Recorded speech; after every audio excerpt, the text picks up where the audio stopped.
Ito na nga guys yung itsura ng bagong gawang F Manalo Bridge, no? Na kung makikita nyo ay gawa na siya sa steel, no? O bakal. Passable na sa mga 2 wheels at 4 wheels. Pati yan, nakita nyo ba yung pedestrian walkway na yan?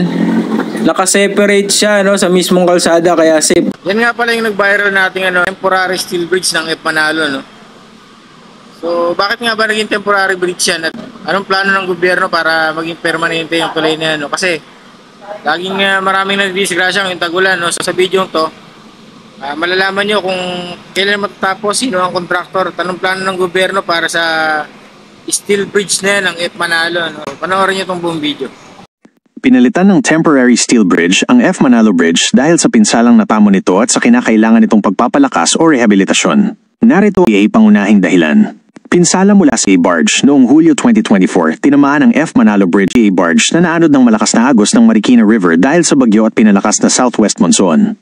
Nagdulot ito ng pinsala sa ilang bahagi ng tulay na naging dahilan ng pansamantala nitong pagsasara para sa pagsusuri at pagkukumpuni. Kailangan ng rehabilitasyon, pagsasaayos. Ayon sa Department of Public Works and Highways, DPWH, nakatakdang isailalim sa rehabilitasyon o muling pagtatayo ang tulay dahil sa mababang freeboard nito na hindi talaga idinisenyo para sa barge. Ibig sabihin, hindi ito angkop sa kasalukuyang pangangailangan o sa posibleng insidente. Proyektong pagpapalakas laban sa lindol, seismic improvement, ang Pilipinas ay nasa Pacific Ring of Fire at madalas makaranas ng lindol. Bahagi ang F Manalo Bridge ng Metro Manila Priority Bridges Seismic Improvement Project na layuning palitan at palakasin ang mapabuti ang kanilang resistensya sa lindol. Ang paglalagay ng temporary steel bridge ay nagpapahintulot na magpatuloy ang trapiko habang isinasagawa ang malawakang pagpapalit ng istruktura ng tulay. Kaya't ang pansamantalang tulay ay ginamit magsilbing detour at mapanatili ang daloy ng trapiko habang ang orihinal na tulay ay inaayos at pinalalakas para maging mas matibay at ligtas.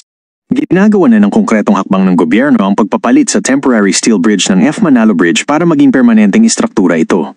Ang pangunahing proyektong may kinalaman dito ay ang Metro Manila Priority Bridges Seismic Improvement Project, MMPBSIP. Narito ang hahalagang hakbang.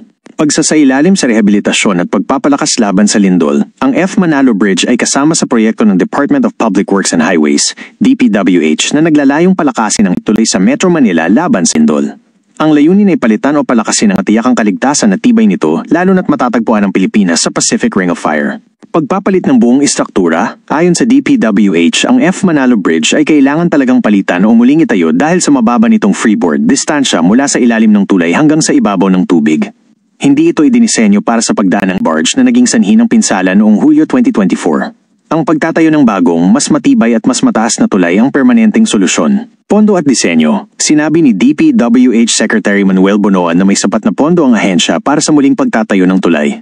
Ang susunod na hakbang ay ang pagtatapos ng disenyo ng bagong istruktura, temporary bridge bilang pansamantalang solusyon. Habang isinasagawa ang malawakang proyekto ng pagpapalit at pagpapalakas, mananatili ang temporary steel bridge silbing daanan para sa trapiko.